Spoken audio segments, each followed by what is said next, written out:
Colleagues.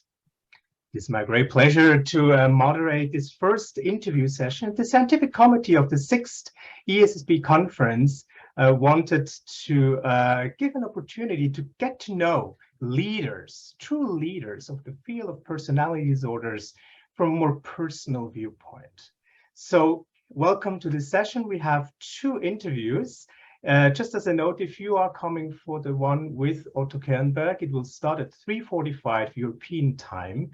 And now it is my great pleasure to introduce Professor Elsa Ronningstam, whom I have the pleasure and privilege to interview for the next 45 minutes.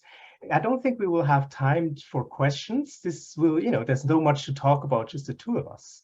So welcome, Elsa. It is my huge pleasure to welcome you to the ESSPD conference. I will introduce you in a minute. Elsa Ronningstam is associate professor at Harvard Medical School and also works as clinician at the Gunderson Outpatient Program of Personality Disorders. She's a psychoanalyst at the Boston Psychoanalytic Society Institute, and as many of you know, a former president of the International Society of the Study of Personality Disorders. Welcome, Elsa. Thank you. Thank you so very much for inviting me for this. Yes. So my first question to you, of course, is a big question. Let's start with the biggest. What would you consider your most important contributions to the field of personality disorders, Elsa? Oh, that's a big question. It ranges between a lot of things, but I think that to start with my core mission in this field, I discovered very early in my career that when it comes to realization that patients with pathological narcissism and narcissistic personality disorder can change, which was not considered a sort of an automatic fact 40 years ago. But I also learned gradually that conditions and processes of change can vary considerably. And some individuals come to realizations and change because something happens in their lives. Others come to realizations through the treatment and so. And my very first patient made a major impact on me. Here I can share the screen, and that inspired the following image. Sorry. You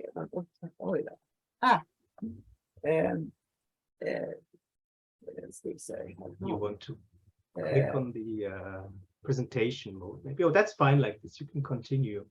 Yeah. You can see. You everybody can see it, yeah. Yes. How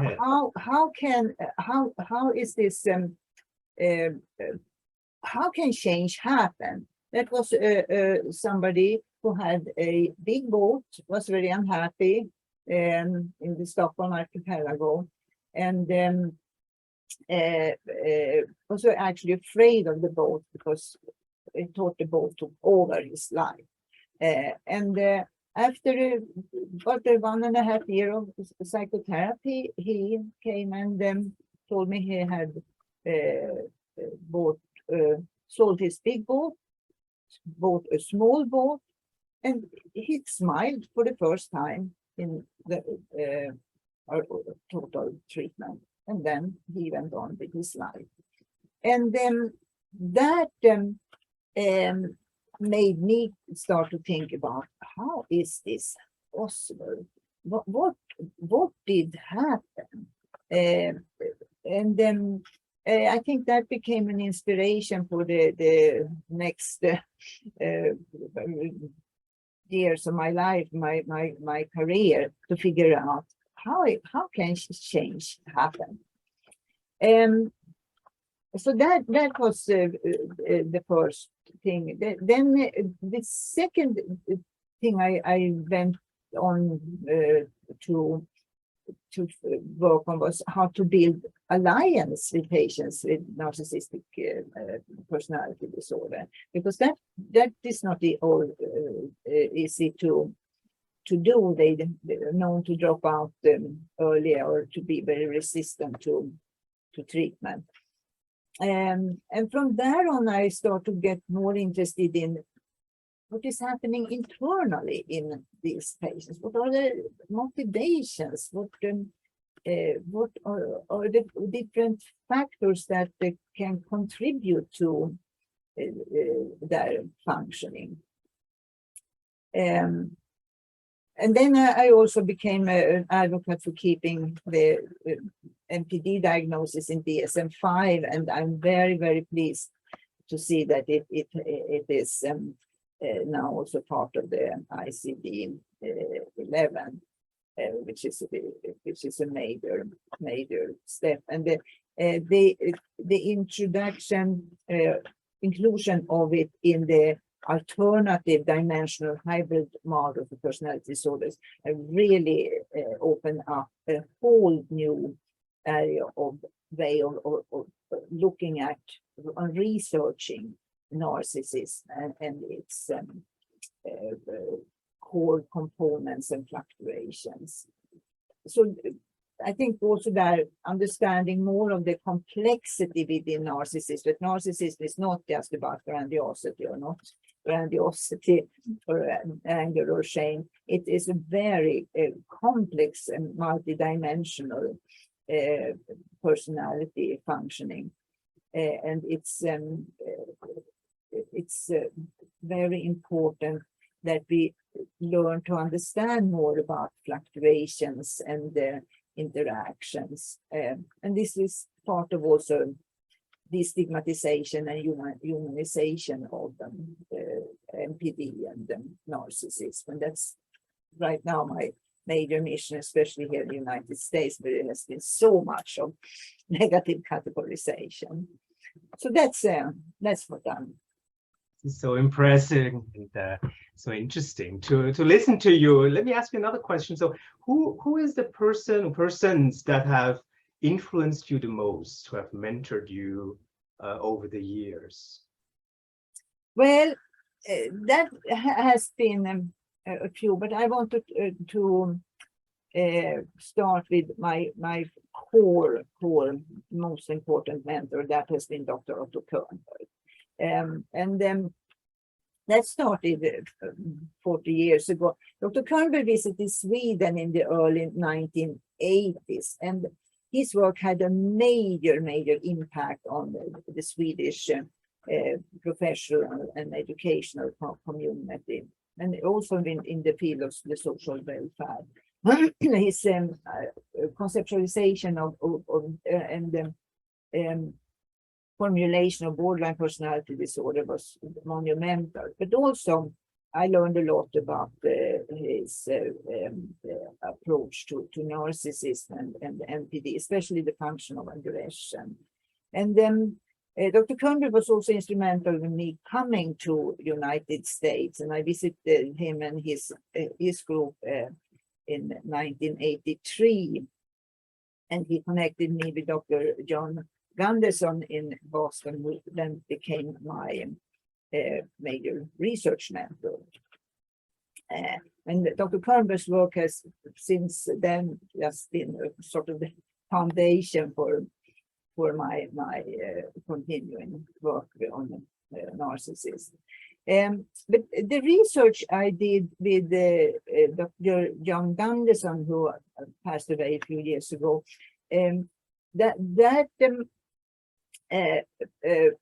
open up and further develop our understanding of change in NPD, because we found that it's not just the treatment that can contribute with change, but actually also life experiences, and that was quite groundbreaking and also very hopeful.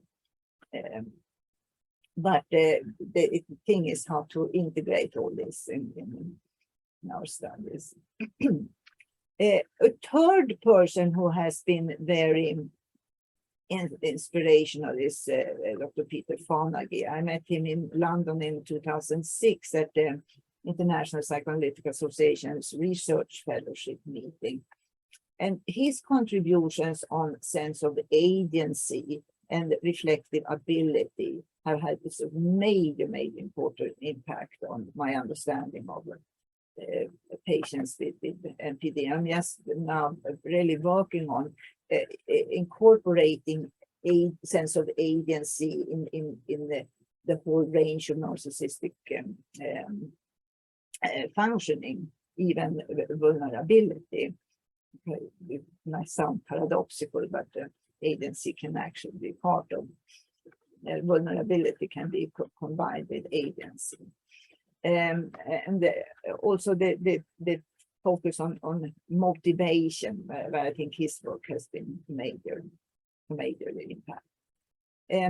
I have also, in addition to narcissism, studied suicide, and Dr. John Perry Malsberger has been a tremendously inspiring and supportive colleague and mentor for understanding, especially the patterns of nature of suicide in narcissistic pathology. But I have to also admit that this sort of major, most important source of inspiration has actually been my patients. They have taught me so much. I have learned so much with how they raise questions, creative confusion, surprises, frustrations, fears, sadness, or concerns, and to figure out how is this possible? And they have inspired me to explore and research and search for understandings, and they have also been very important in my teaching. Foremost, they have taught me not to fall into hasty assumptions or enforced strategies. I also want to mention, because in my teens, I actually read Erik Homburger Eriksson. He was the founder of Austin Ricks Center here in Massachusetts. His books were in Swedish translations that time. And when I was 16 years old, I got interested in psychology and psychoanalysis, and he inspired me. Wow. Too. So you are interested in change. Do you want to talk about a major change that you have undergone in your own life? Well, I think I want to mention too the professional major contributions that ISSPD and ESSPD, but foremost ISSPD that started in 1988, that contributed to a major change, not only my engagement in personality disorder studies in a broader sense, but also this was part of me connecting Europe with the United States. And I want to really express my gratefulness to my colleague and collaborators there, especially Eric Simonsen, and who together with Theodore Milon founded the ISSPD. And we have now nearly 35 years of collaboration. What I really appreciated was both to be able to advocate for personality disorder treatment, diagnosis international, but also to learn cultural differences in personality functioning. And both sort of the establishment of the European Society, and now we also have a big Australian Society with upcoming conference that has meant a tremendous lot. And being sort of the what should we call it, a foundation for both change and progress. But then you wanted to know more about some major changes. And one major change, of course, is that I am an immigrant. I come from northern Sweden, a small village. I come from 400 years of farming. Me and a few of my cousins are the first ones to take an academic track.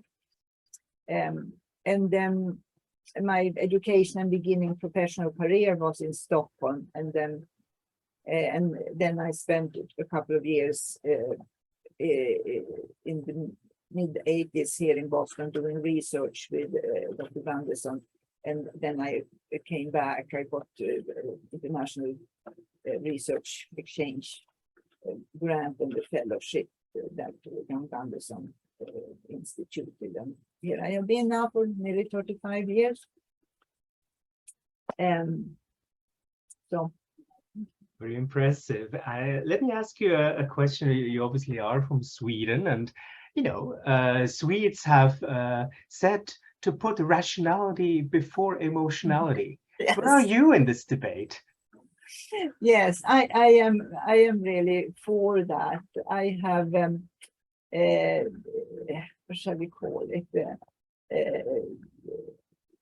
When I came here, there was an article in Los Angeles Times that said that Swedes they do have feelings, but they think before they feel, so to say. And I have actually found that to be quite useful and beneficial, because especially working with patients with narcissistic pathology, I have found that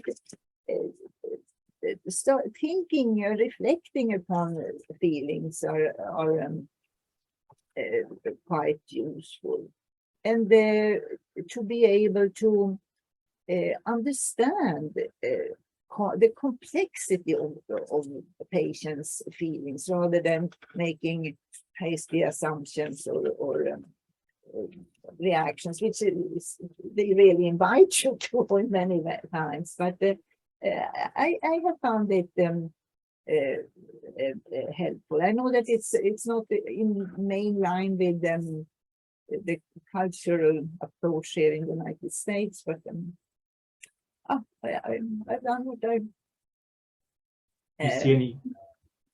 Do you see any challenges with that? I mean, if you say it's not necessarily the culture where you currently work, patients come to you, do they have other expectations? Or?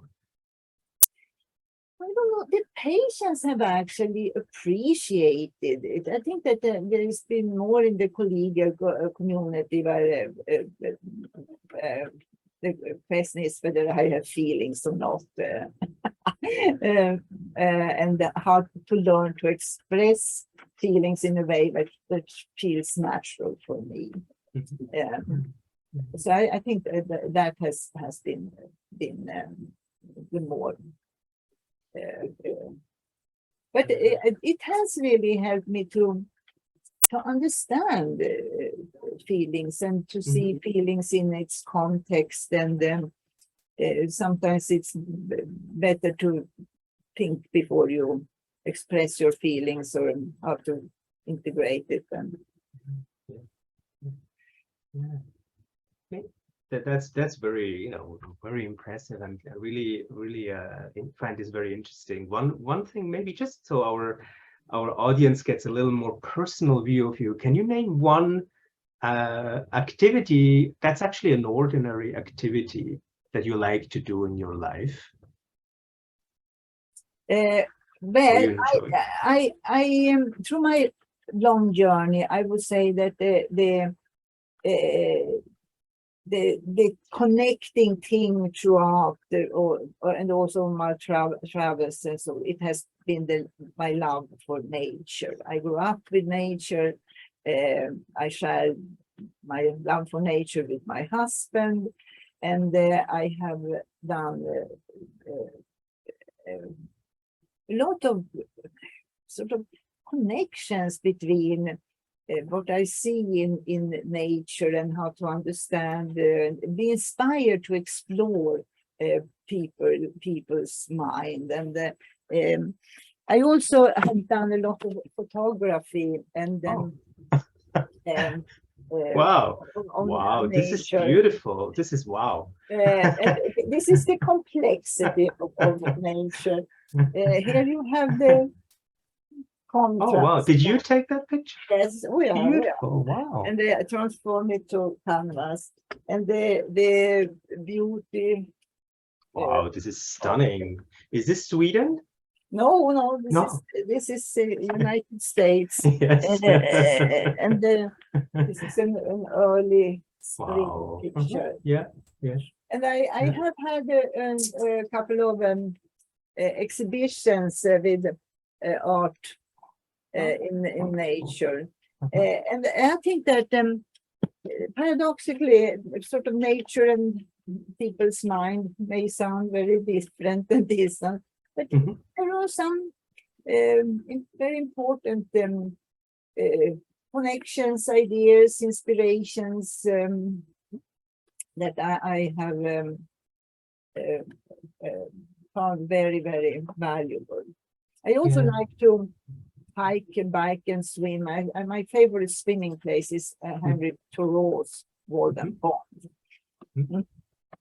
It sounds like this is an important source of energy for you as a psychotherapist, psychoanalyst. Yes, I have been very, very happy for that. And we have a great range of nature around here in the New England area. Facing all the suffering you hear from patients, is there any, has it ever happened that you find solace or comfort in beauty? Yes. Some of the colors of the fall, for instance, I really found extremely impressive. Sitting watching the ocean and its many nuances, and also I have been interested in silence. That is also an inheritance of my Swedish culture, because I wrote a paper on silence some years ago, and it has really helped to integrate both aspects of my cultural background in Sweden, where we consider there's an old say, speaking is silver and silence is gold.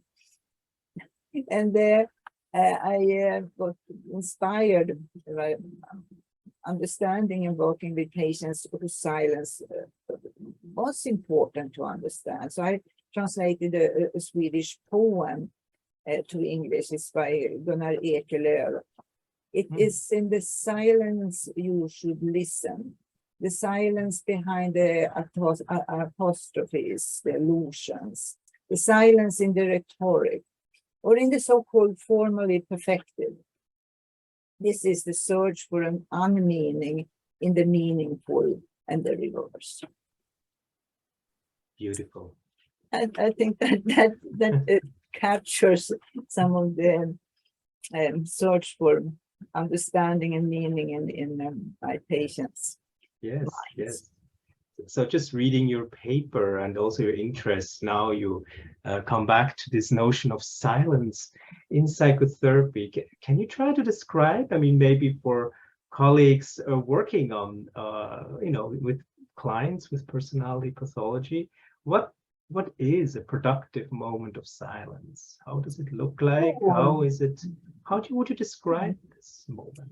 Well, the thing is, in silence, patients can get their space to connect to, for instance, early experiences or memories that have never been verbalized. There is the sort of psychophysiological attention of somebody else that differ from a total aloneness. And in that space of silence, they themselves connect with something. It's not imposed or suggested or interpreted from outside, but they themselves can connect. And I have had many patients who have been sitting in silence for a while, and somebody says, well, I realize I haven't talked about this, but something new comes up.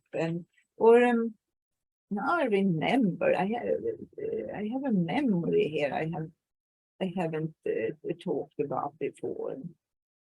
And of course, that's the productive silence. There is also silence when somebody doesn't want to talk, but then you realize that they don't want to talk, and why is that? They are not ready. It's the wrong situation. I'm the wrong person. It's that can be a whole range of things. Yes, it's almost the productive silence, almost like this beauty you talked about before with the, Ekelöf citation. It's at one moment there, but it may also disappear, right? Yeah, in the yes, clinical course. Yes, absolutely. Yeah. So of course, there's a lot of stability in your life you described, but also change, right? What is for you that love can last? Would you say what is it for you? How is it? What makes that love? Oh, well, I have really valued stability and traditions as a foundation for my creativity and my love for my work, which I really do love. My love for my husband of over 30 years, and I think that's that's the core. This changes can take place, but I want to have sort of a core. My long is very stable, collaborative, friendly relationship to the personality disorder community in all different countries. So it's been also very, very important source of love and inspiration. I think it's something really remarkable we have together created over these years since we started in 1988. So I have two questions in one. So as this field of personality disorders move forward, right? What kind of challenges, difficulties do you see for the next 20 years? But also what kind of, that's the second part, opportunities you see? What are moments of opportunities we shouldn't miss as a field, you would say, in the next, let's say, 15 to 20 years, Elsa? Well, this is a super important question you are raising, because I think, first of all, that the growth of our field of personality disorders in general has a very, very important and constructive contribution to our understanding of mental illness in a broader sense, and of treatability of patients struggling with different aspects of mental health. But it is especially in the intersect between the neurological and personality-based pathology, symptoms and patterns. But I think that we have a lot to contribute with. I see many patients coming with untreatable or considered refractory conditions that don't change because the treatment has never focused on personality, who they are, and what for instance, the meaning of having a major depressive disorder or a bipolar disorder or a substance use disorder actually contain for them. And I think that there the much more proactive interaction between the personality and mental illness, and different range of mental conditions, very, very important. And then I also think it's important to see that attend to people's motivation and capability to engage in process of change, to take charge of life and pursue well-being. That well-being isn't just something that comes with the medication. Sometimes it does. There's no doubt about that. But what we see here in the broader range of personality functioning is the problem when the personality aspect is put on the back burner. So I think that there we have a tremendous important work and responsibility, and to advocate more for better awareness between the intersect between personality and the axis 1 disorders.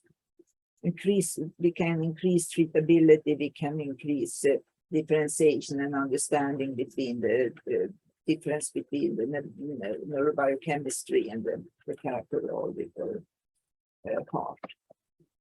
So that's the one. The other thing is, of course, developing broader range of treatment modalities, but because there I think too that patients with personality pathology, they are different individuals. Some love and function with DBT, others prefer mentalization, some can't stand CBT, or some really benefit from it. It's a whole range, and I think that's why we need a much broader way, broader options to reach and engage the patients.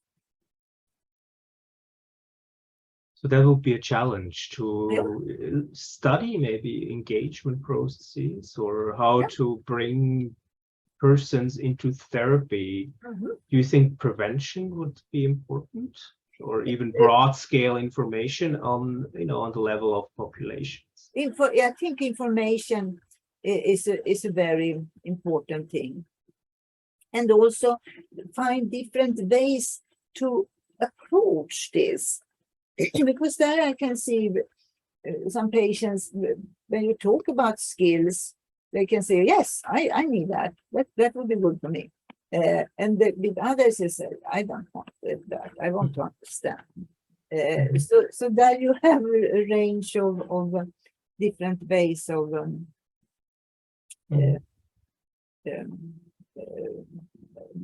approaching or open the door to their personality. But it sounds like we have treatments that work, and you have named a few, and there are others, but it sounds like, there are really different strokes for different folks, that not everyone will respond to all these, some of these treatments. So what would you recommend based on your long experience also at the Gunderson Personalized Disorder Program, when you treat patients, when you see that this patient doesn't want what I have to offer?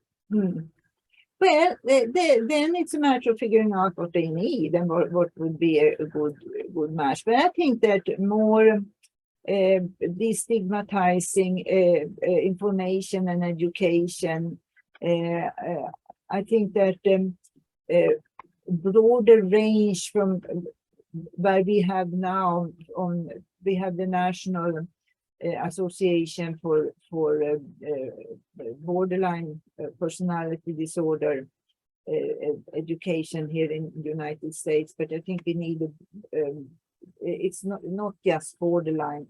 Borderline, the advocacy for borderline has come a long way, and a really major impact. But personality disorder in a broader sense, and especially narcissistic personality disorder, it's not just young people, it's a whole lifespan, and we need a very different way of advocating, informing, and putting what we know so far into a broader context. These people often come and look for something totally different and unrelated to their personality. We need to be able to connect them Yes. personality functioning in a broader way. Yeah. Is there anything to connect, and also, we talked about silence, anything you feel is, or your experience is particularly helpful to make connection with a patient with narcissistic personalities? Or you also mentioned agency is important in each treatment with these patients. Any or even an interaction that comes to mind for you that you feel that's important if I want to make a connection with this patient who may find it difficult? Well, the thing is that my strategy has always been to try to meet the patient in the moment and try to understand and establish some type of collaboration with where the patient is. And that can be anything from, I don't want to be here, but Yes. boss told me, to I have a very urgent problem that I absolutely need help with immediately, because if I don't change here, things can go totally wrong. And there you have totally different situations. And I think here to really be effective in identifying where the patient is and how to effectively move forward to reach core of the narcissistic pathology and the problems and their own awareness and their own motivation to change. Just one piece that comes to my mind here is how important for these patients is it really to get this particular diagnosis? There has been discussions about this. Yes. Is this something you say it's important sometimes? I have been very flexible there, because sometimes the diagnosis, also given the extreme loaded negative stigmatizing burden it's associated in the United States, that I have put the diagnosis aside and formulated it in also not gone away from the diagnosis, but formulated it in terms that are meaningful for the patient. Put aside narcissism. And with psychoeducation highlighted that narcissism is about self-esteem, emotional regulation, differences in when you feel strong and then you feel more vulnerable, and aspirations and so on. As I make a description of what really happens and what this represents, and then ask the patient in what way does this apply to you? How would you describe this? And there are situations also where it's very important to put aside the NPD diagnosis, because it has become a weapon in between people or couples or so. But there are other times when it is really important to have a psychoeducational, so basic psychoeducational approach to, and I have sorry.